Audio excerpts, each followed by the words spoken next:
오늘 말씀 보겠습니다. 창세기 6장 1절부터 4절까지 말씀입니다.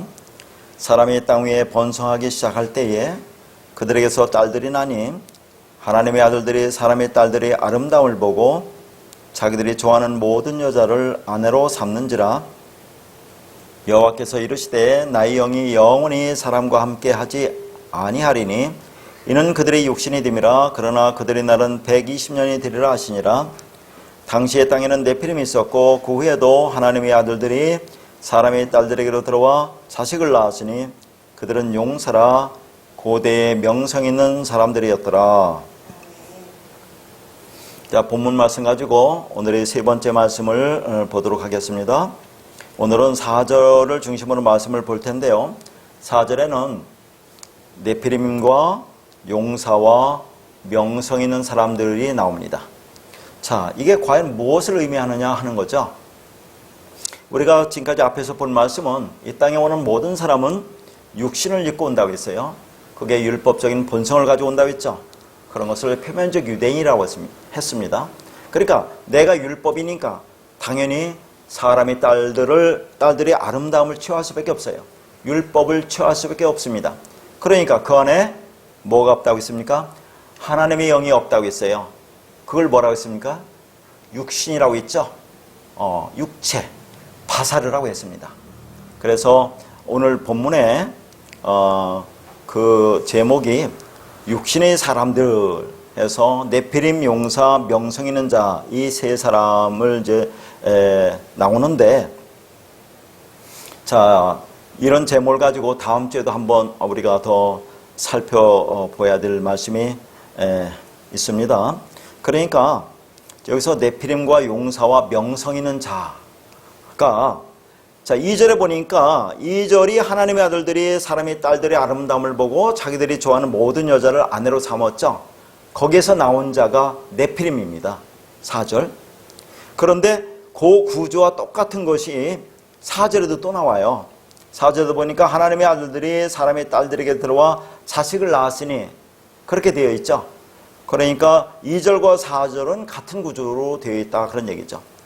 2절에 뭐냐면 아름다움을 보고 자기들이 좋아하는 모든 여자를 아내로 삼는지라가 4절에는 들어와라는 한 단어 속에 이게 다 들어있어요.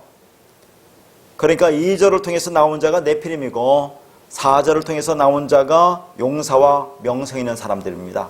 그러니까 이들이 뭐라고요? 결국은 하나님의 영이 있지 않은 육신됨이라 그런 얘기입니다. 육체다 그런 얘기죠. 그것을 바사르라고 한다고 했죠. 그러니까 하나님의 영이 없으면, 성령이 없으면 그건 육신, 육체, 바사르, 시목에게서 고깃덩어리, 짐승이다 그런 말이에요. 그래서 자, 이 육신, 육체가 바사르인데 이 바사르라는 단어가 어디에 또 사용된다고 했죠? 할례에 보면 포피를 베어라 그런 말이 있죠. 이 포피가 이게 바사르라는 단어입니다. 그러니까 자, 이 포피를 베는 거, 이것이 이제 이스라엘 백성들에게 육체적인 할례를 명했어요. 그 포피, 그 껍데기를 베라는 거죠. 그러면 포피 껍데기는 뭡니까? 그것을 율법이라고 부르는 거죠. 그러면 율법을 베어버리는 거, 내 안에는 육신적인 생각을 베어버리는 거, 잘라버리는 거, 율법적 사고와 본성을 죽이는 거, 그것을 마음의 할례라고 한다 그런 얘기입니다. 자, 그래서 이 마음의 할례한 포피를 베어버리라. 그러면 그것이 이면적 유대인이라고 했잖아요. 그것이 마음의 할례인 하나님의 백성들이 되는 건데, 그렇게 우리 안에 하나님의 진리가 없으면, 우리가 진리가 뭔지 알지 못하면 그걸 뭐라고 한다고 했습니까? 그것을 또다시 육체를 드러냈다. 그 육체가 뭐냐면 바사르예요. 그 육체를 드러냈다고 그렇게 말씀한다고 했어요. 그러면 자, 그 육체, 육신, 그 영이 아닌 거, 육신적인 생각, 그걸 베어버리는 거, 그러면 그것이 마음의 할례. 그러면 자, 그것을 드러내는 것이, 그 진리가 없는 것을, 그 육체, 육신을 드러냈다고 하는데, 그러면 그것을 우리가 드러낸 육체, 육신을 덮어버리려면, 그러면 잘라버리든지 그걸 덮어버려야 되는데 그 덮어버리는 것을 뭐라고 했습니까? 하나님의 의의 옷으로 덮어버린다. 진리의 옷, 그리스도로 옷 입는다고 그랬잖아요. 그것을 거룩한 깨끗한 세마포 옷을 입는다고 했습니다. 지난 시간에 그것을 성도들이 옳은 행실, 디카이오마라고 했어요. 그 옳은 행실이 성도들의 의라고 했습니다. 그러니까 의는 하나님 것이지 인간 것이 아니에요. 그러니까 우리가 어떻게 하나님의 의가 되어서 구원을 이룰 수 있느냐 하는 것은 하나님께서 일방적으로 은혜로 그렇게 우리에게 입혀주시는 그 의를 받아서 우리가 거룩한 옷, 깨끗한 세마포 옷, 어린 양의 피에 빤 흰 옷을 입음으로 우리 안에는 육체를 안 본다고 그랬잖아요. 그게 육체를 가리는 것, 덮어버림으로 그것을 그렇게 말하는 것을 우리가 구원을 받았다. 자, 구원이 있다라고 한다 그 말이죠. 그래서 성경은 구원의 모습을 그 안에 진리 영이 있다. 또 그리스도로 옷 입었다고 그렇게 말을 하는 겁니다. 그러니까 이 진리 옷을 입지 않으면, 그러니까 하나님께서 그 사람의 그 상태, 육체인 상태, 그 바사를 그대로 내버려 두면 그것을 뭐라고 해요? 구원의 실패다. 그게 죽음이다. 그런 얘기예요. 자, 그러면 지금 2절을 통해서 나온 것이 네피림입니다. 그 네피림은 하나님의 영이 없는 거예요. 육신 육체가 된다고 했어요. 그러면 그게 뭡니까? 구원의 실패자라는 말이에요. 그러니까 이 네피림이라는 그 단어는 문자적으로 큰 자, 거인이라는 그런 의미거든요. 그러면 이 문자적인 의미와 그 안에 담긴 내용이 참 어떻게 보면 같아요. 네피림이 큰 자, 거인. 그러면 그 안에 담긴 내용이 거기서 타락자다, 반역자다, 배신자라고 그렇게 얘기하잖아요. 그러니까 이 땅에서 큰 자, 이 땅의 큰 자는 뭐예요? 율법적 존재, 육신으로 살아가는 사람들이 큰 자라고 하는 거죠. 그러니까 우리는 하나님의 백성은 이 땅에서 작은 자가 돼야 돼요. 없음으로 살아가야 되는데 거인이라는 것은 큰 자라 그 말이죠. 육신으로 살아가는 자. 자, 그게 안에 담긴 의미는 그게 타락자야, 그게 반역자야, 그게 배신자야. 또한 이 네피림이라는 것은 나팔이라는 단어에서 왔어요. 나팔. 이 나팔이라는 단어가 떨어지다, 추락하다, 타락하다, 불구가 되다, 실패하다 그런 말이에요. 다 같은 말이잖아요. 그러니까 네피림이라는 거인이다, 큰 자라고 하는 것은 그것은 육신적인 사람을 얘기하는 거죠. 율법적인 존재를 말하는 거죠. 그 안에 담긴 의미, 네피림이라는 의미, 또 그것이 나팔에서 왔다는 그 단어의 의미를 보면 이게 떨어졌다 그런 얘기예요. 자, 타락하다, 불구가 되다, 실패하다. 그러면 이 네피림은 어디서 떨어졌다는 겁니까? 진리 말씀을 받지 못한 에서 진리 말씀으로부터 떨어진 자, 구원에서 실패한 자다 그 말이죠. 그러니까 문자적인 의미나 그 안에 담긴 그 언어의 의미도 같아요. 이 네피림이라는 것이. 그러니까 여기서 그리스도의 옷, 진리 옷을 입는 실패한 것을 네피림이라고 하는 거예요. 네피림이라고. 그러면 자, 여기서 네피림이라는 것이 큰 자다. 문자적인 의미. 그렇게 우리가 보고 우리가 이것을 거인이라고 그렇게 생각하는데, 자, 이것은 혈통적인 어떤 이 땅에 거인이 태어났다는 어떤 족속을 얘기하는 것이 아니다 그 말입니다. 이것은 지금 이 네피림이라는 큰 자라는 것이 이 땅에 큰 자로 자는, 그렇게 사는 자는 하나님의 영이 없는 자야, 진리가 되지 못한 자야, 하나님의 아들이 아니라는 것을 좀 상징적으로 보여주는 말이에요. 네피림이. 왜 그러냐면, 자, 민수기 13장 33절에는 이런 말씀이 있습니다. 거기서 네피림 후손인 아낙 자손의 거인들을 보았나니 우리는 스스로 보기에도 메뚜기 같으니 그들이 보기에도 그와 같을 것이니라. 자, 이 말씀은 이스라엘 백성들이 가나안 정탐을 할 때 자 보았던 그 장면이죠. 거기서 아낙 자손을 보았는데 그들이 거인이래요. 근데 그걸 뭐라고 하냐면 네피림의 후손이라고 한다 그 말이죠. 자, 근데 우리가 생각해 보자 말이죠. 이 노아의 홍수로 땅에 기식하는 모든 생명은 다 죽었어요. 그럼 네피림이라는 것이 만약에 혈통적인 족속이라면 그것도 다 죽었단 말이죠. 없어요. 끊어졌어요. 근데 이 민수기에 보면 아낙 자손을 네피림의 후손이라고 한다 그 말이죠. 그러면서 거인이라고 해요. 자, 그러니까 이런 말입니다. 이 땅의 거인, 큰 자, 그런 자, 이 혈통적인 족속으로의 큰 자가 아니라, 그러니까 역사 속에서 이렇게 하나님의 영이 되지 않은 율법적인 존재인, 육신으로 사는, 그렇게 이 땅의 큰 자들은 이 역사가 진행되는 모든 날 동안에 그렇게 번성하고 번창했다. 그런 자들이 존재했다는 것을 말하는 거지. 아니 네피림은 다 만약에 혈통이라면 노아의 홍수 때 다 죽었어요? 없어요. 없는데 그 후손이 어떻게 나오느냐는 얘기죠. 그걸 안악자손이라고 하는데, 그러니까 이걸 거인들, 율법적인 존재들, 이상 사람들, 자기 힘으로 사는 자들은 역사 속에 그렇게 번성할 수밖에 없다. 그런 자들은 하나님이 다 쓸어버린다는 것을 지금 말하고 있는 거예요. 그게. 그러니까 자, 우리가 창세기 6장 2절에서 하나님의 아들들이 나오잖아. 이것을 뭘로 본다고 해요? 일반적으로 이걸 천사로 보는 사람들이 있어요. 그러니까 하나님의 아들들인 천사가 이 땅에 와서 사람의 딸들과 결혼해서 그렇게 거인이란 족속이 태어났다, 이렇게 생각을 한다니까요. 이걸. 물론 역사적으로 이스라엘 백성들이 출애굽하고 가나안 땅에 갈 때 그 가나안 땅에 안악자손에는 거인이 있었겠죠. 그게 있었다 없었다가 중요한 게 아니라 그런 자들이 있었는데 그걸 통해서 하나님이 말씀하고자 하는 것이 뭐냐 하는 얘기죠. 자, 거기에서 보니까 그들은 거인인데, 자, 이스라엘 백성들은 자기들이 보기에는 메뚜기였다고 있어요. 그러니까 거인과 메뚜기, 이방인들과 하나님 백성의 그 대조를 통해서 하나님 백성은 어떤 존재가 되어야 하는가를 여기서도 또 보여주고 있는 거죠. 그러니까 우리는 말씀을 보면서 그 안에 담긴 하나님의 복음, 진리에 갈급해야지 거기에 드러난 것, 역사적인 사건으로 그런 거에 뭐 관심을 갖느냐 하는 얘기입니다. 그러니까 본문의 말씀은, 자, 육신의 부끄러움을 가려는 데 실패한 자들이 누구라고 해요? 첫 번째, 네피림이다. 그 네피림이 누구인지를 지금 보여주고 있는 거예요. 인생의 진정한 실패가 무엇인지를 알려주는 말씀입니다. 다시 말해서 네피림이라는 것은 진리를 모르고 그대로 살아가는 상태. 그래야 진리를 모르고 살아가는 상태니까 뭘로 심판받아요? 그 진리의 말씀으로 심판받는다니까요. 그러니까 하나님, 저 노아의 홍수 때 물로 심판받잖아요. 물이 위에서 흘려주는 말씀, 진리로 심판받는다, 그런 얘기입니다. 그러니까 그 말씀이 없는 자는 그 말씀으로 심판받는 거예요.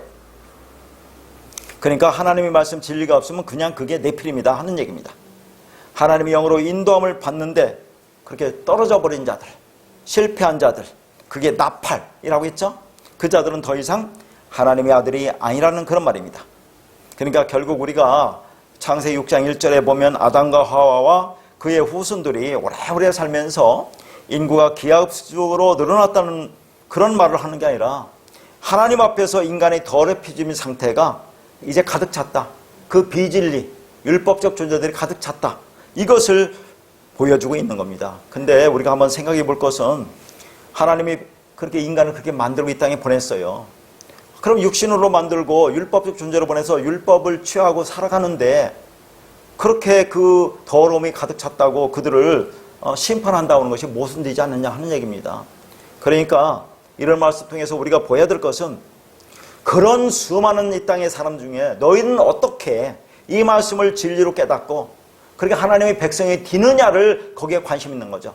하나님께서 이 땅에 당신의 백성을 보내서 너희들은 어떻게 그 말씀을 깨닫고 그 진리가 되었느냐, 그것에 관심이 있는 거예요.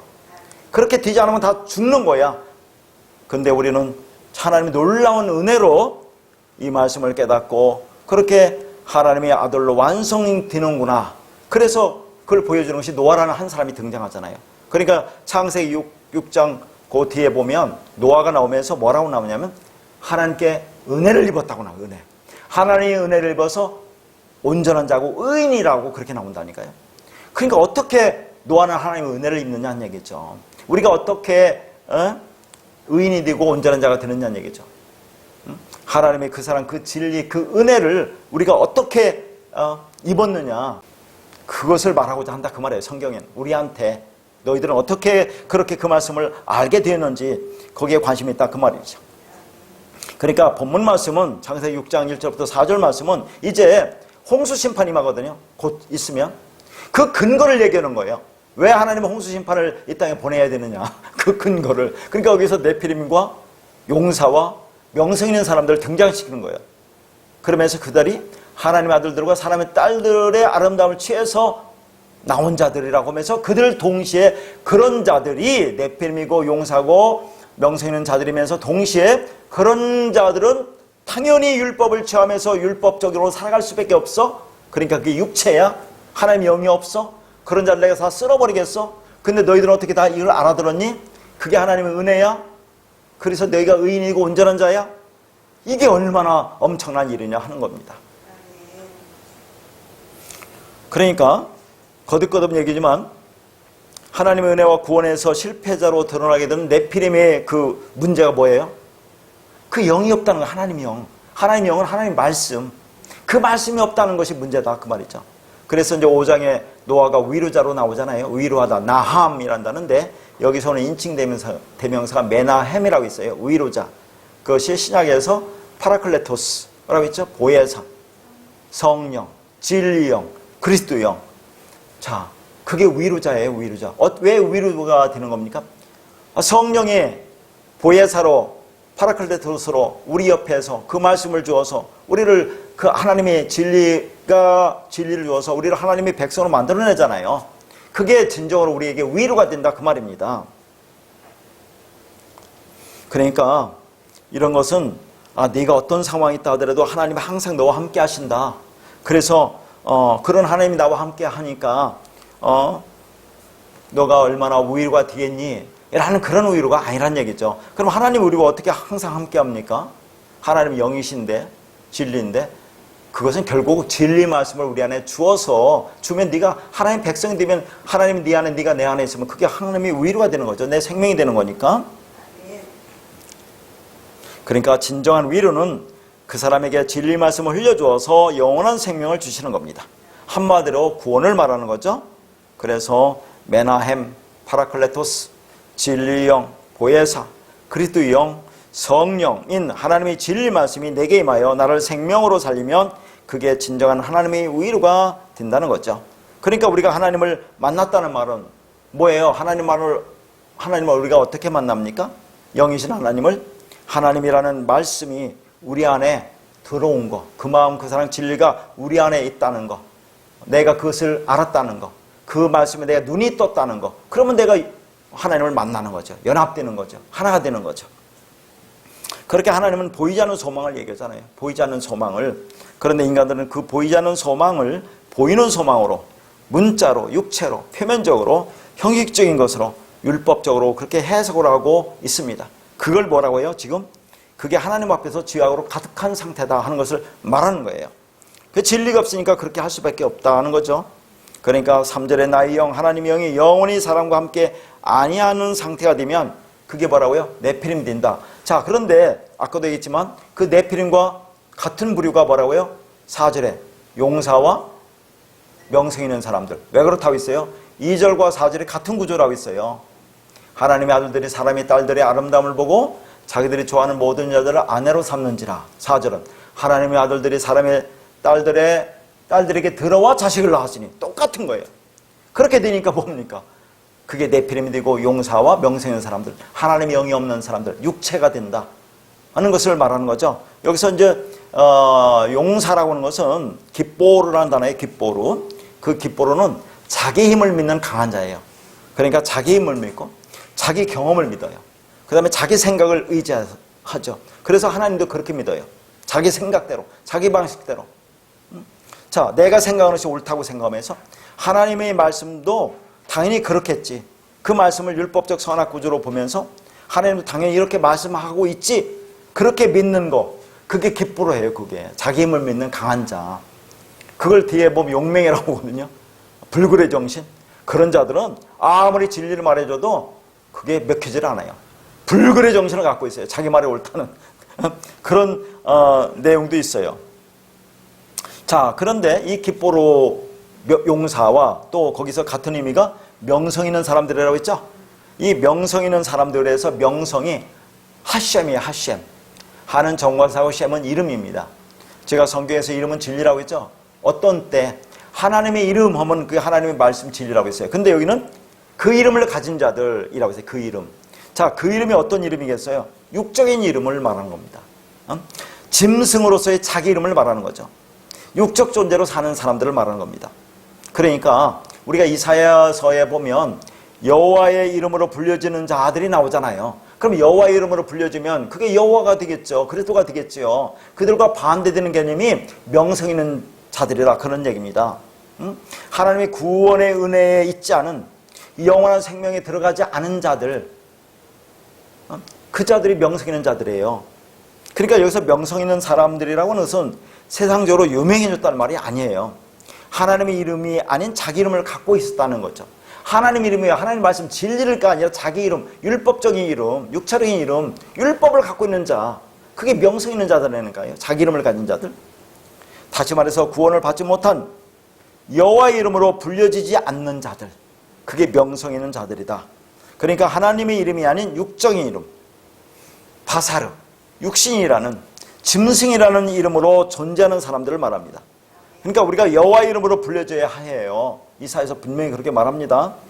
그래야 하나님의 아들들이 되잖아요. 근데 그런 자가 아닌 자기 이름, 사람의 이름, 땅적 존재의 이름으로 불려지는 율법적인 사람들이 그게 명성 있는 사람들이다 하는 거죠. 그러니까 이름이라고 하는 것은 우리가 그 사람을 부르는 호칭 이전에 그 사람의 존재 방식입니다.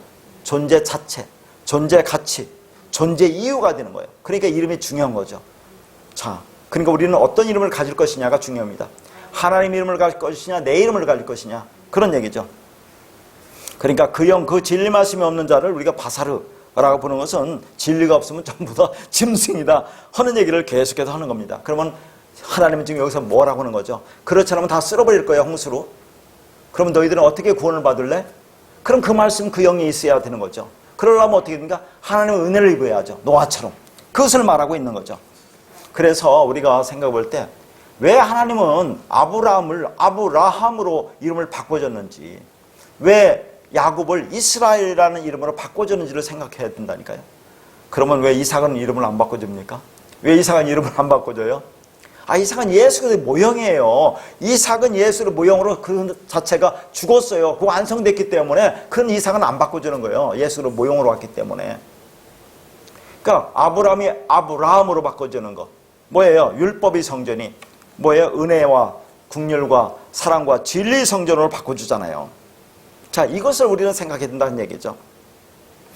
결국 명성 있는 사람들은 하나님의 은혜라는 이름으로 불려지는 아브라함이 아닌 그 은혜와 상관없는 스스로 높아져 있는 교만의 성전이라고 했죠. 율법의 성전이라고 했죠. 그들을 뭐라고 한다고요? 아브라함이라고 한다고 했어요. 그러니까 명성 있는 사람들은 여기서 아브라함이 되는 거죠. 하나님의 은혜로부터 떨어진 자를 말합니다. 진리 옷을 입는데 실패한 자, 그걸 뭐라고 한다고 했어요? 나팔. 이 네피림이 나팔에서 온다고 했어요. 그러면 우리는 그 옷을 입었느냐가 중요하죠. 그런데 네피림들은 그 옷을 입는다는 것이 뭔지도 모르고 알려고도 하지 않아요. 그걸 육신을 따르는 자, 육신에 속한 자, 실패자들이라 하는 겁니다. 하나님이 거룩하신 옳은 행실, 그 세마포, 거룩한 옷을 입는데 실패한 자들, 그 하나님의 옷으로 입혀지는데, 진리 옷으로 입혀지는데 실패한 자들, 그 자들을 뭐라고 한다고요? 용사, 깃보루, 자기 힘을 믿는 자, 자기 이름을 가진 자들, 이 땅에서 큰 자, 네피림이라고 하는 겁니다. 자, 그러면 지금 계속 얘기한 거니까 2절과 4절은 같은 구조로 되어 있다고 했어요. 2절은 그래서 나온 것이 네피림이고 4절에서 나온 것이 용사와 뭐라고 해요? 명성 있는 자들이죠. 그러면 거기에서 자, 네피림과 용사와 명성 있는 자들을 어떻게 태어났다는 거예요?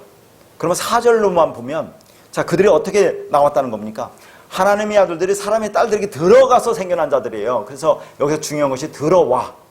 그것이 2절로 말하면 뭐라고요? 딸들의 아름다움 보고 자기들이 원하는 모든 여자를 취하는 거예요. 그게 들어왔다는 거죠. 이 들어와라는 단어가 보라는 단어인데 히브리어.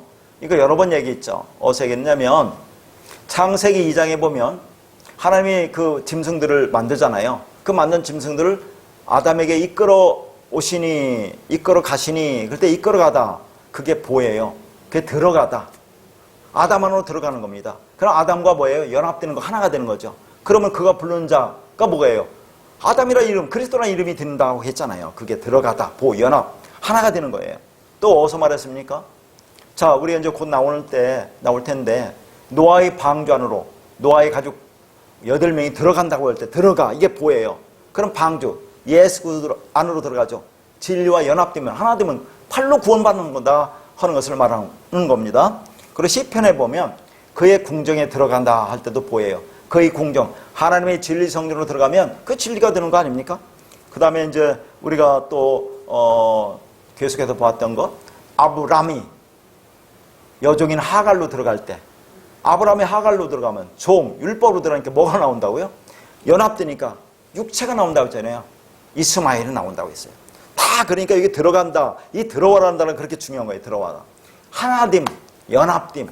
뒤에 보면 그 야다라고 볼 수 있어요. 하나님과 동침하는 거. 하나가 되면. 그러면 그게 되는 거죠. 그 자체가 되는 거죠. 하나가 되니까. 그래서 여기서 들어와라는 단어가 그렇게 중요하다. 그런 얘기입니다.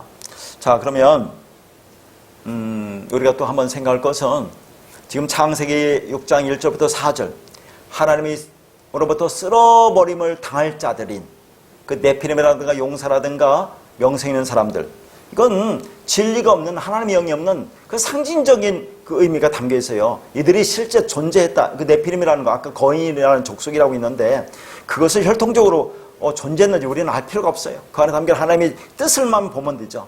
자, 이런 자들은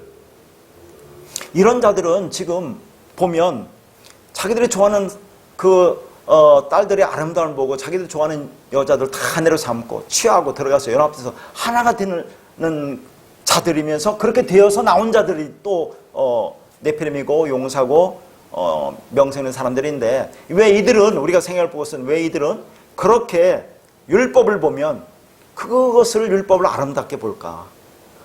보암직하고 모험직하고 지혜롭게 할 만큼 탐스럽게 볼까? 왜 이들은 그것을 자기들이 좋아해서 다 아내로 삼을까 하는 얘기입니다. 자, 그래서 여기 이제 용사라고 하는 창세기 6장 4절의 용사, 깁보로라고 하는 이 용사와 같이 이렇게 쓰인 같은 부류에 있는 그런 자들이 나와요. 우리가 성경에 보면 그러니까 용사와 같이 쓰여 있는 자들.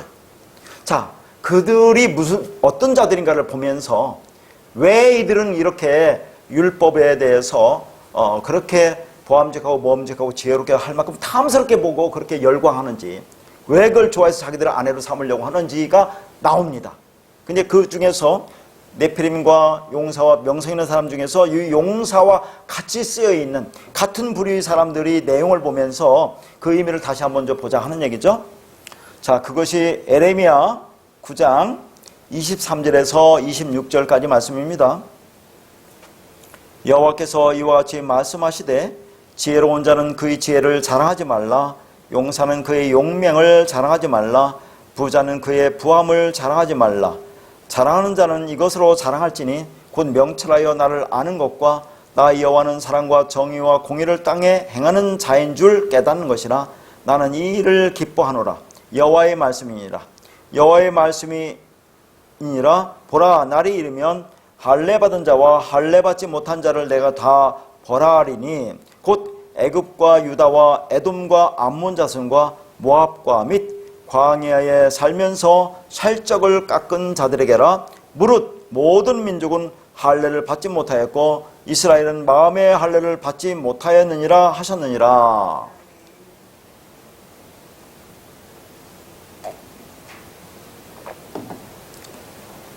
자, 우선 23절에 보니까 제가 지금 말하고자 하는 것은 창세기 6장에 네피림이라든가 용사라든가 명성 있는 사람들과 같은 부류에 있는 사람들, 그 자들이 누군가를 보면서 왜 이들은 그렇게 율법을 좋아하고 그렇게 그것을 자기 아내로 삼을 수밖에 없는지 그 내용을 좀 보자는 얘기죠. 23절에 보니까 용사가 나오잖아요.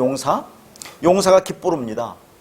그 용맹은 게보라라고 불굴의 정시라는 뜻인데, 자, 이 용사와 같은 부류에 속한 자들, 같은 맥락을 볼 수 있는 사람들이 누구예요? 지혜로운 자, 용사, 부자. 이 세 부류가 좀 등장하는 거예요. 자, 그러니까 이 용사는 지금 뭡니까? 깁보로는 하나님이 지금 기뻐하지 않는 자예요. 대명사로 그와 함께 부자와 지혜자와 함께 언급되고 있다, 그런 얘기입니다. 자, 그래서 거기에 보니까 지혜로운 자는 지혜를 자랑하지 말고 용사는 용맹을 자랑하지 말고 부자는 부함을 자랑하지 말라 그랬어요. 자랑하지 말라. 자, 그러면 우리가 한번 생각해 보고선 이 땅에서 지혜롭게 살고 부자로 사는 게 뭐 잘못됐습니까? 아니, 그 잘못됐다는 게 아니라 그걸 가지고 지금 자랑하지 말라 그 말이에요. 그걸 가지고 자랑하지 말라. 다시 말해서 자랑하지 말라는 말은 그것 가지고 하나님께 영광 돌릴 수 있다고 생각하지 말라 그 말이에요. 응? 근데 오늘날 지금 여기서 언급되고 있는 뭐 네피림이라든가, 네피림은 자기가 이 땅에 큰 자가 됨을 자랑하려고 하잖아요. 용사, 자기 용맹, 명성 있는 자들, 자기 이름을 자랑하려고 하잖아요. 그 다음에 지혜로운 자, 자기 지혜, 부자, 자기 부함을 자랑하려고 한다 그 말이에요. 응? 그러니까 성경을 이 문자대로 보면, 율법적으로 보면 그걸 이루어서 오늘 여기에 언급된 그런 자가 되어서 세상에 자랑하려고 한다 그 말이에요. 자, 그런 것으로 우리가 뭐 성경에 보면 수도 없는 말씀들이 많이 나와 있죠. 응? 대표적으로 여기 이제 부자와 지혜로운 자가 나오는 것이 어서 그렇게 문자적으로 나옵니까? 열왕기상 3장에 보면 솔로몬이 일천번제를 드려요.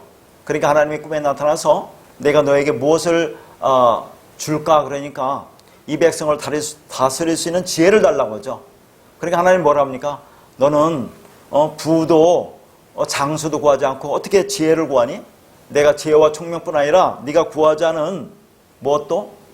부귀와 영광도 주겠다고 그래요. 자, 이런 것이 문자로 보면 얼마나 이것이 보암직하고 모험직하고 지혜롭게 하는 만큼 탐스럽니까? 얼마나 아름답게 보여 이것이. 우리가 이 말씀을 그대로 보면. 그러니까 이 땅에서 1000번제가 뭔지도 모르고 1000번 숫자로 그렇게 뭐 재단을 쌓는다고 하죠. 재단이 뭔지도 모르고. 그렇게 얼마나 열심히 그것을 이루려고 합니까? 그걸 통해서 하나님이 솔로몬에게 지혜를 주었다. 그렇게 간증하고 다니는 사람도 있어요. 지혜를 주었다. 그렇게 또 부도 주었다. 그걸 자랑하려고 하잖아요, 지금. 근데 여기서 1000번제가 뭐라고 했습니까? 1000번이라고 하는 것은 숫자로 1000번이 아니라 1000마리의 제물을 번제로 드렸다는 얘기인데 1000이라고 하는 것은 하나. 하나님의 수, 완성의 수. 그러니까 하나님의 완전한 제사를 드렸다는 얘기죠. 하나님의 완전한 제사가 뭡니까? 예수의 십자가를 모형하는 거예요. 그렇게 드렸더니 그게 지혜가 오는 겁니다. 지혜가 예수 그리스도 아닙니까? 진리가 아니에요. 그렇게 되면 그게 진리를 깨닫게 되는 거죠. 십자가의 제사가 완성된 제사가 뭔지를 알으면 우리가 지혜를 받는 거죠. 그게 예수 그리스도라는 진리라는 것을 우리가 깨닫게 된다 그 말이죠. 자, 그러니까 하나님이 거기다가 부와 영광도 있잖아요. 부라고 하는 것은 성경에서 물론 구약에서 이게 보이지 않는 하나님을 설명하기 위해서 보이는 것으로 다 주었단 말이죠. 솔로몬에게도 지혜를 어떻게 줬습니까? 여인을 재판, 여인의 그 아들인가 자식에게 자식의 재판할 때 그 지혜를 줬잖아요. 또 부라고 하는 것은 그 솔로몬이 얼마나 많은 눈에 보이는 부를 줬습니까? 그런 걸 통해서 하나님이 보이지 않는 그 내용을 지금 설명하는 거예요. 구약은 그럴 수밖에 없기 때문에. 그러니까 부함이라는 것은 뭐냐면 말씀의 그 부함을 얘기하는 거죠. 영광은 우리가 하나님의 말씀이 되어서 그 자녀가 되는 게 하나님의 영광 되는 거예요. 그래서 전부 다 그런 얘기인데 우리는 그걸 문자로 보고 이것을 열심히 행해서 섬겨서 지켜서 내가 그것을 이루겠다. 그래서 이 땅에 자랑하려고 하는 거 아닙니까? 내가 이렇게 하나님을 잘 섬겼더니 하나님 나에게 축복 주어서 나에게 지어주고 내게 부도 주어서 했다. 부를 받았다. 그걸 자랑하는 거죠. 너희들도 그것을 원하면 그렇게 하나님을 열심히 잘 섬겨봐라 하는 거 아닙니까? 근데 여기서 자, 이 솔로몬이 뭘 원했느냐면 듣는 마음을 달라고 했어요. 듣는 마음. 듣는 마음이 지혜예요. 듣는 마음이라는 것은 하나님이 지금 말씀하시는 그 말씀이 그 안에 담긴 내용으로 내가 잘 듣게 해달라는 얘기예요. 그걸 사무엘상 15장에 뭐라고 하냐면 이 사무엘이 그 이스라엘의 초대왕 사울왕에게 뭐라고 하냐면 듣는 것이 뭐라고 해요? 수양의 기름보다 낫다고 했어요. 순종이 제사보다 낫다고 했어요. 여호와의 목소리를 청종하는 것이 제사와 다른 번제와 다른 제사보다 낫다고 했어요. 그러니까 여기서 듣는 거, 순종, 여호와의 목소리를 청종하는 거, 그거 반대가 뭡니까? 수양의 기름이라든가 제사라든가 번제, 전부 다 행위예요. 행위와 여기서는 그 말씀을 듣는 거. 그러니까 하나님이 뭐라고 말했는지 그 성경 말씀을 잘 듣는 거, 그 내용을 깨닫는 거, 이게 진리 아닙니까? 진리. 그것이 아닌 반대가 되는 것, 저건 행위예요. 율법적인 거. 이걸 대조시키고 있는 거죠. 이걸 잘못 듣는 것을 뭐라고 했습니까? 이게 불순종이라고 했잖아요. 아페이데이야. 왜 내가 너에게 그 말씀을 그 행위로 주지 않는데 자꾸 너희는 율법으로 그것을 지키려고 하니, 사람의 계명과 가르침으로 지키려고 하니 내가 그렇게 주지 않았잖아 하는 것을, 그 안에 그렇게 하는 것을 자의적 숭배라고 하고, 우리가 계속 말하는 건 꾸며낸 겸손이라고 하고, 그것을 몸을 기롭게 하는 거라고 했잖아요. 그게 불순종이라는 얘기예요. 아페이데이야. 그러면 잘 듣는 거, 그게 순종이잖아요. 그게 목소리를 청종하는 거. 하나님이 지금 나에게 무슨 말을 하는지 그 안에 담긴 의미를 깨달으라, 그 말입니다. 그걸 달라고 했어요, 솔로몬이. 그래서 그 진리를 깨달아서 자기 백성을 다스리게, 그 말씀을 전해서 당신의 백성을 그 말씀으로 잘 다스리겠다는 그런 솔로몬의 얘기인데, 우리는 그것을 문자로 보고 열심히 그걸 행하려고 한다, 그 말이죠. 왜? 여기서는 자랑하려고 한다, 그런 얘기를 하는 겁니다. 자, 근데 이 자랑하다가 여기서 할랄이라는 단어거든요. 그러면 이 할랄이라는 단어 어디서 우리가 봤습니까? 창세기 6장 1절에 보면 번성하기 시작하다 할 때 시작하다가 할랄이에요. 그게 더럽히다라고 있어요. 근데 중요한 것은 똑같은 우리가 발음은 할랄이지만 자음이 달라요. 그러니까 창세기 6장 1절에 할랄은 더럽히다는 단어와 지금 여기서 자랑하다는 할랄은, 이게 자랑하다는 의미보다 찬양하다, 그 말이에요. 찬양하다. 왜 너희들은 보이는 것으로 그렇게 하나님께 찬양 드리려고 하니? 그걸 갖고 영광 드리려고 하니? 그거 갖고 왜 자랑하려고 하니? 그 말이에요, 지금. 자, 이게 중요합니다. 그러니까 이 할랄이라고 하는 것은 시편에 보면 할렐루야라는 얘기 나오잖아요. 그 할렐루야가 이 할랄이에요. 할랄이 할렐루야예요. 그게 하나님을 찬양하다, 그 말입니다, 지금. 그러니까 제가 지난 시간도 말했지만, 우리가 찬양을 어떻게 하나님 앞에 찬양을 합니까? 찬양은 누구 것이라고 있어요? 찬양은 하나님의 것이라고 있다니까요. 그러니까 우리가 로마서 2장 28절 29절을 보면서, 자, 마음의 할례를 받은 자들, 그 진리가 나 안에 들어와서 내 육신의 생각 죽은 자들, 그 이면적 유대인이라고 있잖아요. 그게 하나님 백성들이라고 했죠. 그러면 칭찬이 하나님에게서라고 있는데, 칭찬이 뭐라고 있어요? 에파이노스. 그 찬양은 하나님에게서야. 그렇게 내가 십자가에 쪼개진다고 했잖아요. 쪼개진 거, 베리트, 그게 언약이잖아요. 예수 그리스도의 십자가에 쪼개지면 언약을 통해서 그 말씀 진리를 너 안에 주어서 네 안에 그 말씀이 들어가면 네가 생명이 되잖아요. 그게 복 바라크라고 있습니다. 복 바라크가 뭐라고 했어요? 그게 찬양이라고 했잖아요. 찬양. 그게 할례라고 있잖아요. 할례. 그러니까 마음의 할례가 예수 그리스도의 십자가의 쪼개짐을 통해서 내 안에 그 흔적을 가지면 나도 십자가에서 쪼개져야 돼요. 같이 죽어야 돼요. 그럼 내 육신 생각이 없죠. 나는 없음으로 가잖아요. 나를 부인하게 된단 말이죠. 그렇게 되면 그 내가 생명이 되는 거 아닙니까? 그게 복 바라크죠. 다 같은 말이에요. 할례, 베리트 언약, 복 바라크. 그렇게 예수 그리스도의 십자가의 쪼개짐을 통해서 그 말씀을 완성해서 당신 백성에게 그 말씀을 주어서 그렇게 당신의 백성을 살려내는 것이 하나님의 찬양이라고 했잖아요. 찬양. 그러니까 그 에베소서 1장에서 찬양하다라는 말을 4번을 하면서, 그거 첫 번째 율로게토스라는 것은, 내가 지금까지 보니까 율법을 행하면서 이런 것을 잘하는 것으로 알고 내가 진리인 줄 알았는데, 그렇게 한 것이 잘하는 진리인 줄 알았는데 보니까 진리는 하나님 것이네. 그게 하나님의 찬양이라고 했어요. 그렇게 십자가 죽음을 통해서 진리를 완성하는 분이 하나님이구나 하면 그 하나님이 그게 찬양이에요. 그러면 그걸 통해서, 그러면 나는 진리가 아니네, 지금까지 내가 말한 것은 전부 다 비진리네 라고 깨달으면, 이 땅에 아랫말을 하던 자, 율법으로 말하는 자가 위의 말로 한다, 그 말이죠. 그게 에파이노스, 하나님을 찬양하는 거야, 그런 얘기예요. 그러니까 예수 그리스도의 베리트라는 십자가의 쪼개짐을 통해서 그 진리가 완성되어서, 그럼 하나님 백성들에게 들어와 그 생명을 주면 복 바라크를 받으면, 그게 예수님의 하나님의 찬양입니다. 그러면 우리 안에 그 생명이 있고 진리가 되면 그 자체가 하나님을 또 찬양하는 거라고 있잖아요. 그러니까 찬양이라고 하는 것은 우리가 어떤 일을 해서 기도하면서 노래를 그렇게 부르면서 하나님 찬양 드린다고 해서 찬양 드리는 게 하는 게 아니라, 내가 하나님의 말씀을 받아서 진리가 되면 그 자체가 찬양이라니까요. 그렇게 만드는 것이 하나님의 찬양이고, 그것을 내가 받아서 그 말씀으로 하나님의 아들 되면 내가 하나님을 자연스럽게 찬양하는 것이 되는 거고, 그럼 하나님의 찬양 받는다고 했어요. 자, 그렇게 찬양을 해야지. 여기서 너희들이 육신적인 부함이라든가, 그러면 뭐예요? 세상적인 지혜, 용맹, 그런 것 가지고 왜 너희들은 나를 찬양하려고 하니?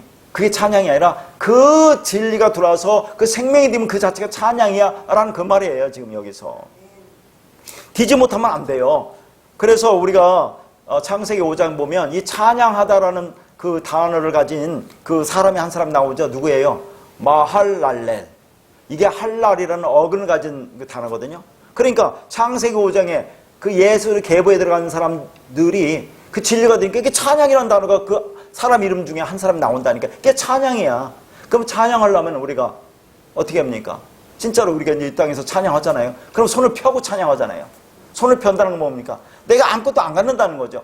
아무것도 안 갖는 게 뭡니까? 그게 죽음이에요. 죽을 때는 아무것도 안 갖고 오잖아요. 그러니까 찬양이라고 해서 내가 죽는 게 찬양이에요. 그게 진리가 되는 거죠. 말씀으로 완성되는 거죠. 그 자체가 하나님 앞에 찬양 드려지는 거예요. 그게 뭘 우리가 해서 찬양하는 게 아니라, 그러니까 먼저는 그분이 하나님께서 십자가의 쪼개짐을 통해서 복 바라크를 우리에게 주문을 통해서 그렇게 그분이 찬양을 하는 거고, 그것을 받아서 내 생명이 되면 하나님을 우리가 찬양을 하는 거다 하는 얘기를 하는 겁니다. 또 그 얘기를 또 어서 얘기했어요. 전부 다 한 얘기입니다. 얼마나 이 말씀이 연결되죠. 저 창세기 28장 12절에 보면 야곱이 형 에서를 피해서 외삼촌 라반의 집으로 도망갈 때, 피하러 갈 때, 즉 뭐예요? 베델이라는 하나님의 집에 거기에서 돌베개를 베고 그렇게 잠을 자다가 꿈을 꾸는 얘기 있지 않아요? 그때 뭡니까?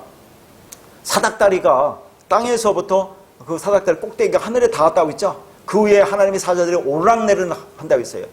그러면 자, 이 사닥다리라는 단어가 이게 샬람이라는 단어인데, 자, 이 샬람이라는 단어가 찬양하는 뜻이 있어요. 한번 보세요. 야곱이 꿈을 꿨는데 사닥다리가 땅에서부터 하늘에 닿았어요. 근데 이 사닥다리가 찬양하다는 뜻이 있다고 있어요. 내가 찬양하다. 응? 자, 왜 찬양하답니까? 이 사닥다리 꼭대기라고 하는 꼭대기는 로시 머리는 예수를 나타내는 거죠. 그러면 예수의 십자가 죽음을 통해서 땅적인 존재가 하늘적 존재, 진리적인 존재로 만들어내는 거, 그 자들이 사닥다리 위해서 오르락내락 하는 거예요. 하나님의 사자들이. 하나님 사자가 뭐라고 했습니까? 말씀을 가진 자들, 진리 같은 자들, 그게 마라크, 천사, 엥겔로스, 그 말씀을 가진 자들이 그 위에 오르락내락 한다. 그래서 오르락계보가 있다고 했죠. 오르락계보 누가복음 3장 보면 예수로부터 하나님께로 올라가요. 그 다음 마태복음 1장 보면 누구예요? 아브라함부터 밑으로 내려갑니다. 자, 왜 아브라함부터 내려가? 아브라함이 그 진리가 된다고 했죠. 아브라함. 그게 하나님으로 등장하는 거죠. 그리고 내리락계보, 오르락계보, 그 자들, 마태복음 1장과 누가복음 3장에 있는 이 계보에, 그리스도의 계보에 들어가는 자들이 그 사닥다리 위에 있다. 땅적 존재가 하늘적 존재가 됐다. 그러면 그 사닥다리가 찬양하다라고 했습니다. 그게. 그러면 어떻게 찬양해야 돼요? 야곱이 돌베개를 뱉잖아요. 돌이 뭡니까? 모퉁이 돌. 예수 그리스도의 머리를 벤 거예요. 그럼 내 머리가 잘라지지 않나 하는 것을 말하고 있는 겁니다. 그러니까 성경은 예수와 십자가 얘기만 전부 다 하고 있잖아요. 지금 찬양한다는 얘기가. 구약에도. 그러니까 그 십자가, 스타워스, 언약기둥이죠. 거기에서 예수와 연합해서 우리가 함께 죽으면 그게 뭐라고 했어요? 말씀이 완성의 죽음, 다나토스의 죽음이다 하는 것을 말한다고 했습니다. 그러니까 찬양도 칭찬도 우리가 하는 것이 아니에요. 육으로 하는 건 아무것도 없습니다. 이걸 우리는 이 땅에서 깨달아 알아야 돼요. 전부 다 감사도 하나님 먼저 하신다고 했잖아요. 그러니까 찬양은 먼저 하나님이 하시는 거예요. 그렇게 죽으셔서 우리를 진리를 완성해내면, 그러면 그 찬양의 내용이 뭔지 알고, 이렇게 해서 내가 그렇게 하나님의 백성이 되었구나 알고 그 찬양을 생명으로 품으면 그게 하나님께 찬양되는 거라니까요. 그러니까 지혜와 용맹과 부함이 너희의 구원의 근거가 될 수 없다는 것을 말하고 있는 거예요, 지금. 그런데 계속해서 이 말씀을 알아듣지 못하다가 이스라엘 백성들은 뭡니까? 바벨론 포로로 붙잡혀 가잖아요. 그게. 그러니까 내가 주의를 빠지지 않고 열심히 하나님을 예배하며 섬겨드리겠다고 그 열심을 부리는 오늘날이나 그때나 다를 게 아무것도 없다, 그런 얘기입니다. 자신들의 지혜와 그 불그리 정신과 자기들이 가지고 있는 힘과 부를 가지고 얼마든지 우리는 하나님을 기쁘시게 할 수 있다고 생각하는 그 기특하기 짝이 없는 인간의 모습이 뭐라고요? 용사, 지혜로운 자, 부자, 네피림, 명성 있는 자들, 그런 얘기를 하고 있는 겁니다. 지금 그런 자는 다 쓸어버리겠다고 얘기하는 거죠. 그러나 하나님은 그런 것으로 기뻐하지 않는다는 것이 24절이에요. 지금 계속해서 어디를 보고 있습니까? 에레미야 말씀을 보고 있는 거죠. 자랑하는 자는 이것으로 자랑하라, 그런 얘기잖아요. 할렐루야, 찬양하라면 이것으로 하라, 그 말이에요. 말로만 할렐루야라고 한다고 그게 하나님께 찬양이 됩니까? 할렐루야가 의미하는 것을 자기가 담고 있어야 그게 할렐루야가 될 거 아닙니까? 말씀이 뭔지도 모르고 그 영의 그 진리가 그 안에 없는데 무슨 할렐루야가 되느냐 하는 거죠. 그건 주문을 이루는 것과 똑같아요. 자, 옛날에 그러지 않습니까? 성도들끼리 전화하면 할렐루야 그랬잖아요. 아니 여보세요라고 해야지 왜 할렐루야라고 하느냐 그런 얘기입니다. 내 안에 진리가 없으면 그건 할렐루야가 아닌 거예요. 이제는 우리가 그렇게 아는 겁니다. 그러니까 자 예레미야 계속해서 보는 말씀 24절에서 너의 구원의 근거는 이런 거야. 그러니까 자랑을 하려면 이런 것으로 하라 그런 얘기잖아요. 자랑을 하려면 찬양하려고 하면 이런 것으로 하라. 그런 것을 이제 쭉 나오는 것이 그 명철하다라는 단어가 있죠. 이게 샤카리라는 단어인데 이것은 하나님 마음을 알다 그런 얘기예요. 명철하여 하나님을 아는 것. 그러니까 명철하는 것이 하나님 마음을 아는 거죠. 그 알다가 야다에 동침하다 하나가 되다 연합되다. 그러니까 하나님 마음을 알아서 하나님과 하나가 되고 연합되는 게 그게 명철이에요. 하나님 마음과 하나가 되는 것을 뜻하는 거죠. 하나님 아버지의 그 마음 그 사랑 그 진리를 내가 알아보고 그 마음과 하나가 되는 것이 그게 명철이다. 그게 구원이다 그런 얘기입니다. 그게 하나님과 하나가 되는 거 아는 것. 야다라는 얘기예요. 야다는 하나가 되는 것으로 보이지 않는 하나님과 우리가 어떻게 하나가 될 거냐 또 얘기했죠. 어떻게 하나가 됩니까? 그 말씀이 내 안에 있으면 내가 하나님과 하나가 된다는 얘기죠. 하나님의 말씀이 진리가 뭔지를 알면 즉 내 안에 그 사랑 그 영이 들어오면 내가 하나님과 하나가 되는 거다 하는 얘기죠. 그래서 명철하여 나를 아는 것을 하나님이 기뻐하신다고 하는 겁니다. 그게 구원의 근거가 된다는 얘기죠. 그게 할렐루야가 된다고 하는 겁니다. 그리고 이제 그 뒤에 쭉 또 말씀이 이어져 나오잖아요. 그것은 명철하여 나를 아는 것을 다시 풀어서 설명하는 말입니다. 거기 보니까 여호와는 사랑과 정의와 공의를 땅에 행하는 자인 줄을 깨닫는 것이라 이런 얘기 나오잖아요. 명철하여 아는 것을 이렇게 풀어서 얘기하는 거죠.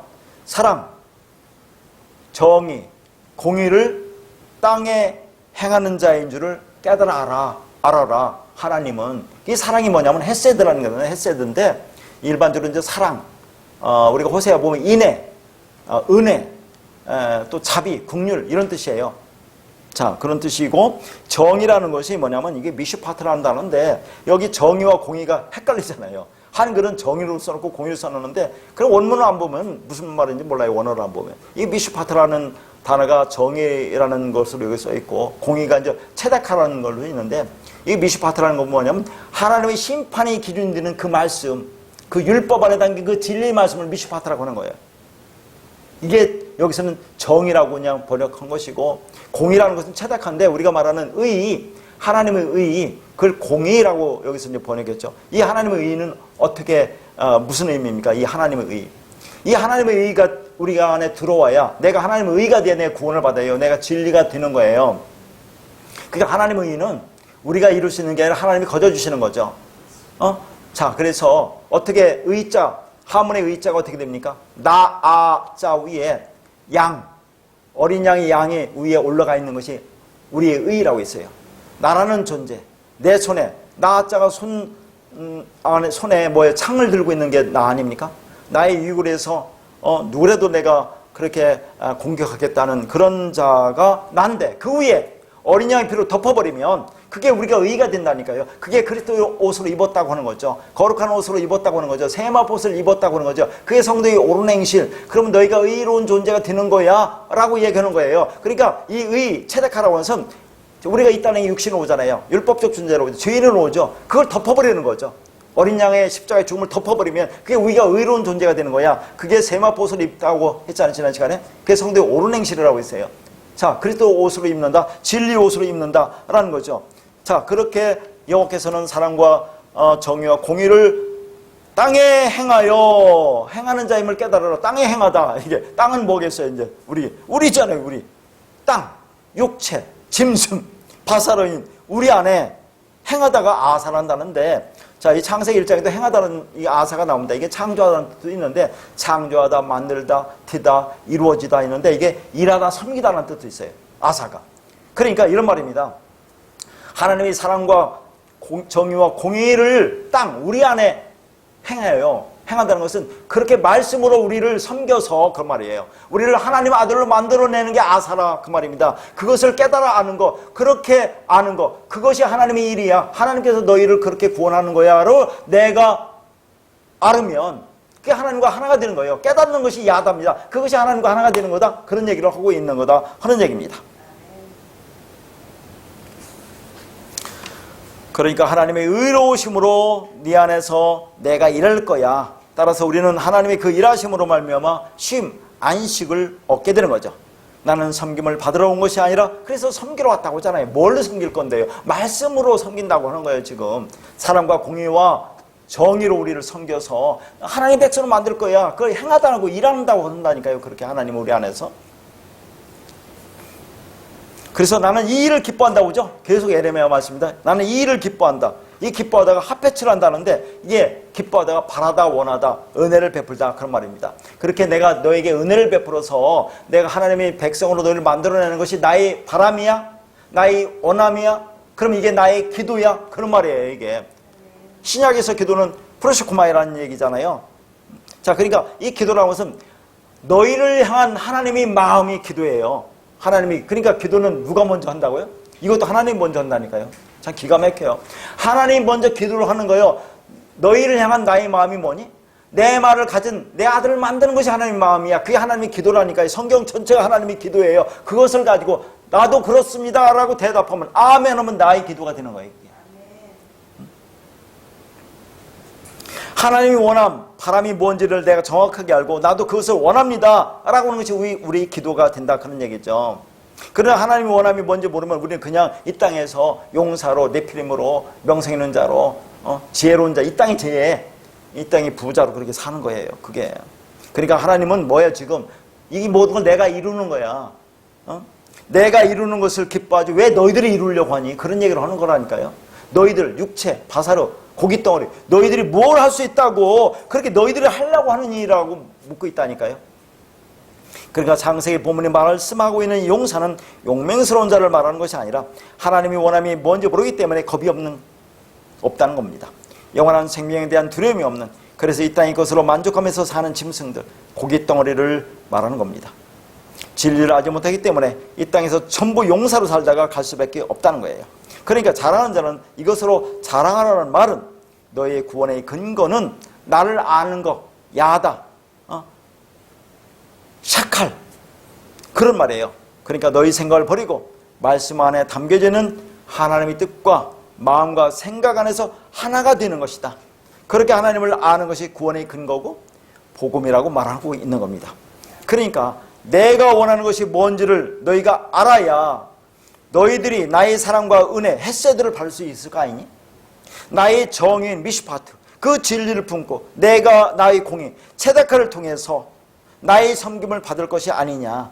하나님의 그 구원의 생명의 능력이 어디 있는지 모르니까, 야다인, 하나님과 하나가 되는 것이 뭔지 모르니까 너희들은 그냥 너희 지혜와 힘과 부유함을 계속 의지하고 있는 거잖아.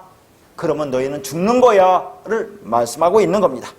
그건 하나님 앞에서 아무런 쓸모가 없는 쓰레기일 뿐이다 를 말씀하고 있는 거죠.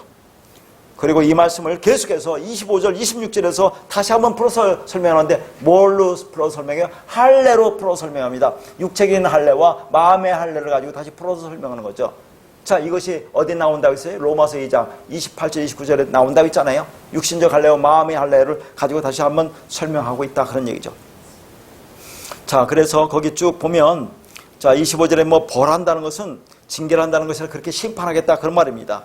자, 하나님의 것과 하나님의 아닌 것을 구분하겠다 그런 말이에요. 그래서 26절에 우리가 좀 어려운 단어는 살적을 깎다라고 번역된 단어가 있어요. 살적을 깎다. 살적을 깎다라고 번역된 단어가 카차트라는 단어인데, 이 카차트라는 단어는 이방인을 나타내는 거예요. 이방인을 나타내는 것을 말하는 겁니다. 그러니까 우상을 섬기는 근동인 나라들이 머리나 수염을 네모 반듯하게 깎는 관습이 있는데, 모세 율법에는 이런 이유 때문에 머리나 수염을 각지게 깎는 것을 금하고 있어요. 그래서 레위기 19장 27절에 보면 머리카락을 드물게 깎지 말며 수염 끝을 손상하게 하지 말며 라고 말씀하고 있어요. 그러니까 여기서 살적을 깎다. 지금 심판받을 자들이 뭡니까? 거기 보니까 쭉 나오죠. 애굽과 유다와 에돔과 암몬 자손과 모압과 광야의 삶에서 살짝은 깎은 자들에게라 그랬죠. 그 유다는 이들은 육신의 할례를 받았잖아요. 근데 이들은 마음의 할례를 받지 못했다는 것이고 그 나머지 쭉 말하고 광야의 삶에서 살짝을 깎은 자들, 이방인들, 이들은 육체적인 할례를 받지 못했잖아요. 이들 모두 다 하나님께서 심판하겠다 그런 얘기를 하는 겁니다. 지금.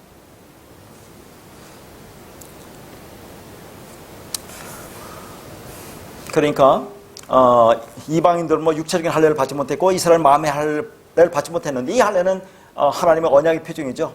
그러니까 그렇게 하지 못했다는 것은 언약 백성이 아니다. 그러면 죽여야 된다. 그들을 심판하겠다. 그런 말을 지금 하고 있는 겁니다. 그러니까 그 마음의 할례를 우리가 받아야죠. 그 마음의 할례를 받고 하나님의 약속이 뭔지를 알면 그게 샤칼이에요. 야다. 하나님의 마음과 하나가 되는 하나님이 기뻐하시는 것으로 그게 구원의 근거가 된다 하는 겁니다.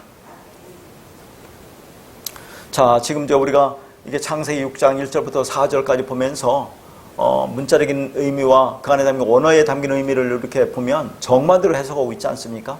물론 여기뿐 아니라 창세기 1장부터 5장까지 오면서도 그렇고 다른 곳에서도 마찬가지고 자, 그렇게 이 문자적인 의미와 그 안에 담긴 하나님 원어에 담긴 의미가 이게 정반대로 해석하고 있는데 과연 그게 뭐가 그러면 진리냐 하는 얘기죠. 뭐가 진리냐 하는 얘기죠. 오늘 또 하나님이 영이 없으면 전부 다 쓸어버리겠다고 하는데 하나님 그 말씀 진리가 없으면 쓸어버림을 당해야 되는데 우리가 오늘 전하는 이 말씀이 자 우리가 그 마음을 우리 마음에 새기잖아요. 그러면 그 말씀이 바른 마음 진리가 아니면 우리는 전부 다 하나님 심판받을 수밖에 없는데요. 그러면 어떤 게 진리 말씀이냐 하는 얘기잖아요. 도대체가 어떤 말을 들어야 될 거냐. 오늘날 거의 모든 교회나 모든 사람들이 그렇게 말씀을 율법으로 보고 드러난 말씀으로 보고 그렇게 그것이 옳다고 가고 있는데 우리는 그와 반대로 지금 말하고 있잖아요. 자, 인간들은 전부 다 행하는 것으로 행함으로 가는데 우리는 그 안에 담긴 진리로 너희가 할 수 있는 건 없다. 하나님의 모든 것이 은혜다. 다 오늘도 하나님이 하신다고 하는 거죠. 감사도 찬양도 기도도 모든 게 다 하나님이 한다고 하는데 그럼 도대체 어떤 게 맞느냐 하는 얘기를 하는 거 아닙니까? 그래서 자, 그 기준이 되는 것이 뭔지를 한번 보자 그런 얘기죠. 요한복음 5장 39절에서 40절 말씀입니다. 너희가 성경에서 영생을 얻는 줄 생각하고 성경을 연구하거니와 이 성경이 곧 나에 대해서 증언하는 것이라. 그러나 너희가 영생을 얻기 위하여 내게 오기를 원하지 아니하는도다. 성경이 누구에 대해서 증언한다고요? 내게 대해서 예수 그리스도에 대해서 증언한대요. 그럼 여기서 성경은 구약 성경을 말하겠죠. 근데 오늘날 우리는 신구약 성경 전체를 말하는 겁니다. 그러니까 신구약 성경 창세기부터 요한계시록까지 전체가 예수 그리스도에 관한 말씀밖에 없다는 얘기죠. 그렇죠? 그런데 그 성경에 그 예수 그리스도 안에 뭐가 담겨 있다고 해요? 영생이 담겨 있대요. 근데 지금 40절에는 뭐라고 하냐면 너희가 영생을 얻기 위하여 내게 오기를 원하지 않는데요. 아니 오늘날 설교하는 사람들이 다 성경 갖고 설교하지 않습니까? 오늘 또 그렇게 성경 갖고 설교를 하고 또 성경 가지고 우리가 말씀을 보고 매일 그렇게 신앙생활을 하는데 참 여기서 보면 그 성경에 영생이 담겨 있대요. 근데 여기는 40절에 근데 너희가 영생을 얻기 위해 내게 오기를 원하지 않는다고 한다 그 말이죠. 아니 오늘날 전부 다 성경 갖고 말씀 전하고 성경 갖고 공부하고 성경 갖고 신앙생활을 했는데 성경에 영생이 담겨 있다고 하는데 그러면 예수한테 오기를 원하지 않는다. 영생을 얻기를 원하지 않는다고 지금 얘기한단 말이죠. 그러면 이게 뭐예요? 그러니까 성경 말씀을 전체를 예수 그리스도를 보지 않고 있다 그런 얘기입니다. 행위로 보고 있다 그런 얘기예요. 우리가 뭐 신약이야 복음서니까 예수 그리스도에 관한 말씀이 많지만 구약은 어디에 창세기부터 말라기까지 어디에 예수 그리스도라는 말이 나옵니까? 그런데 그 안에 담겨있는 그 문자적인 말 속에 전부 다 예수 그리스도가 담겨있다라고 얘기하는 거예요. 그렇게 보자면 내가 영생을 얻는 게 아니야. 헛된 짓도 하고 있는 거야. 근데 그걸 알 길이 있습니까 우리가? 왜 주님께 가지 않는다고 그래요?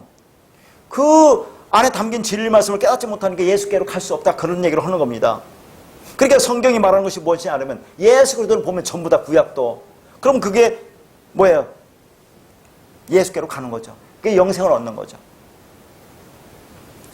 그러니까 성경이 무엇을 말하는지 그 진리를 깨달으면 그 자체가 그리스도께로 나아간다 그런 얘기입니다. 근데 오늘날 이 모든 사람들이 그렇게 성경 가지고 말씀 전하고 그 말씀으로 깨닫고 듣고 전하고 그렇게 하면서 영생을 얻는다고 하는데 지금 예수님께서는 너희들은 영생을 얻기 위해 내게 오지 않는다고 하는 것을 그들은 그렇게 하면서 그걸 깨닫겠느냐는 얘기예요. 모른다니까요. 모르니까 그렇게 할 거 아닙니까? 이게 도대체가. 그 말씀 안에 담기는 하나님이 그 사람 그 은혜를 진리를 깨닫지 못하고 그냥 율법적으로 문자적으로 보면 그거 영생 얻는 게 아니야. 예수 그리스도께 하나님께로 오는 게 아니라고 얘기한다니까요. 그래서 주님은 뭐라 합니까? 바리새인들한테 독사의 새끼들이라고 한다니까요. 바리새인만큼 얼마큼 그렇게 율법적으로 신앙생활을 잘했던 사람이 누구가 있어요? 그 사람이 일주일에 2번씩 금식하고 11조하죠. 구제 잘했죠. 구약에 보면 얼마나 제사가 많습니까? 아침 저녁으로 제사가 있어요. 절기, 이스라엘 7대절기 1년 내내 절기, 그것을 그렇게 철저히 지켰던 그 유대인들, 바리새인들 특히 그걸 독사의 새끼라고 한다니까요. 독사의 새끼가 뭡니까? 마귀 새끼들, 사탄. 그게 뭐예요? 하나님과 대적하는 자. 그럼 하나님과 대적한다는 것은 율법으로 행하면 하나님과 대적하니까 하나님은 진리란 얘기죠.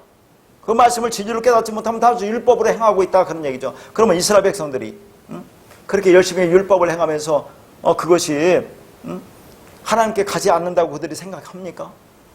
그렇게 열심히 해서 자기들이 하늘나라 백성이 되고 구원을 받았다고 그들이 그렇게 하는데 그들은 자기들이 어떤 상태인지도 꿈에도 생각지 못하고 하나님을 그렇게 열심히 섬기고 있을 뿐이에요.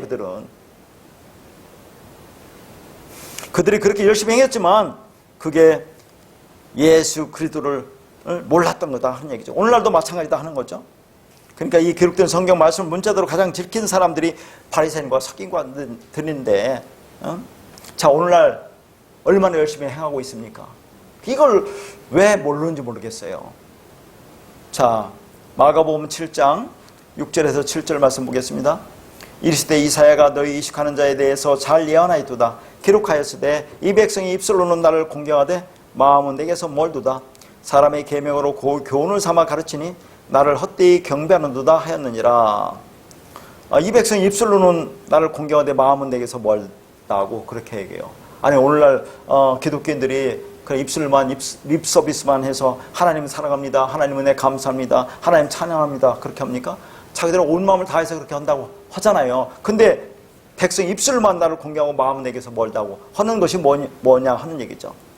말씀을 문자대로 보고 행위로 하는 것을 지금 그렇게 하면서 하나님을 잘 섬긴다고 하는 것이 뭐라고요? 입술만 공경한다 그런 얘기예요. 이게 마음은 내게서 먼다고 그렇게 얘기하는 겁니다. 그러니까 사람의 계명으로 교훈을 삼아 가르친다고 하잖아요. 그래서 나를 헛되이 경배한다고 하잖아요. 사람의 계명으로. 골로새서도 마찬가지죠. 왜 사람의 계명과 가르침을 따르느냐? 그 보지도 말고 맛보지도 말고 만지도 말라고 했는데, 자 그렇게 하면서 하나님은 사랑합니다, 하나님 은혜 감사합니다 하는 것은 립 서비스다 그런 얘기죠. 입으로만 공경하지만 마음은 내게서 멀다 그런 얘기를 하는 겁니다.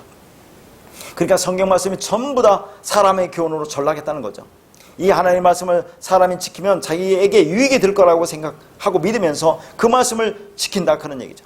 그러니까 기준은 결국 무엇이 되어야 합니까? 말씀을 문자대로 보면 안 된다는 거죠. 문자로 기록된 이 성경 말씀을 통해서 그 안에 담긴 영, 진리를 깨달아야 알아야 한다 그런 말입니다. 하나님은 영이죠. 그 영이 말씀이고 생명이라고 했어요. 그러니까 성경 말씀이 영으로서 진리로서 그리스도로 해석되어지고 영으로 들리면 진리로 그리스도로 들려주면 그게 기준이 되는 거예요. 그러니까 누가 말씀을 전한다고 하더라도 그게 하나님의 말씀이 되려면 기준은 영으로 그리스도로 전해야만 되는 겁니다. 그러니까 아담의 시대부터 지금까지 수천 년 동안 계속해서 그렇게 문자적으로 반복되어진 거죠. 우리도 수십 년 동안 그런 율법적인 신앙생활을 하다가 이제 하나님의 은혜로 방향을 터냈지만 그래서 이제 말씀을 들어보면 이게 사람의 교훈인지 아니면 그리스도에 관한 말씀인지를 우리 알 수 있어요? 없어요? 알 수 있어요. 그게 영인지 문자인지 우리는 알 수 있다 그 말입니다. 그러니까 스스로 우리에게 물어보자 그런 얘기죠. 내 안에 하나님의 영, 그리스도 영, 진리영, 성령이 있는지, 내가 그리스도가 되었는지, 내가 그리스도의 옷을 입고 있는지, 그래서 내가 하나님의 마음과 하나가 되어 있는지를 물어보라 그 말이에요. 없으면 여전히 우리는 뭐예요? 네피림이죠. 용사죠. 명성 있는 사람들이죠. 지혜로운 자죠. 이 땅의 지혜로운 자, 부한 자죠. 그러므로 말씀으로 우리를 살리시려는 하나님 아버지의 그 마음을 우리는 알아들어야 하는 겁니다. 로마서 8장 24절에 그런 말씀이 있습니다. 우리가 소망으로 구원을 얻었음에 보이는 소망이 아니니 보는 것을 누가 바라리요 라고 말합니다. 그러니까 우리는 뭘로 구원받아요? 소망으로 구원받는데 그 소망은 보이는 것이 아니래요. 보이는 것 그 자체가 소망이 아니라고 합니다. 근데 왜 이 땅에는 보이는 거, 나타나는 거, 드러나는 거 거기에 목숨을 거느냐 하는 얘기죠. 병고침이 소망이 아니란 얘기예요. 우리가 이 땅에서 성공하고 잘 되는 게 소망이 아니라고 하는 겁니다. 본질적으로 한번 해볼까요? 예수가 소망이 아니에요. 그러면 뭐라고 할까? 지금 말씀을 예수 그리스도를 보람해서 예수가 소망이 아니라면 그 무슨 말이라 냐고 또 그렇게 물을 거 아닙니까? 예수 안에 담긴 그리스도가 소망이라 그 말입니다. 예수도 이 땅에 보이는 걸로 왔잖아요. 보이는 건 다 소망이 아니에요. 성전도 소망이 아니죠. 왜 성전을 줬어요? 그걸 통해서 하나님이 그 진리를 깨달으라고 줬는데 그 성전에서 계속 제사만 지고 행위 열매만 맺고 있더라. 그런 얘기입니다. 성경도 소망이 아니죠. 이 성경 66권 이 문자가 소망이 아니에요. 이 안에 담긴 그리스도 진리가 소망이라 그 말입니다. 십자가가 소망이 아니에요. 십자가도 보이는 걸로 줬잖아요. 그러면 그 안에 언약이 소망이잖아요. 어떻게 우리가 언약 백성이 되는지. 아까 마음의 할례를 받는 게 언약 백성이 되는 거 아닙니까? 십자가에 죽는 거, 그걸 마음의 표적으로 흔적으로 갖고 있는 거. 그럼 나도 십자가 죽어야죠. 그런 것들이 소망이 된다 그런 얘기입니다. 그 안에 담겨있는 그 진리가 소망이다 그런 얘기죠. 그러니까 썩어질 세상 것에 우리 육신의 소망을 두지 마시고 예수 그리스도로 약속하시는 이 땅의 것이 아니라 영원한 나라를 약속하시는 하나님의 영원한 진리 가운데 소망을 두시기를 바랍니다.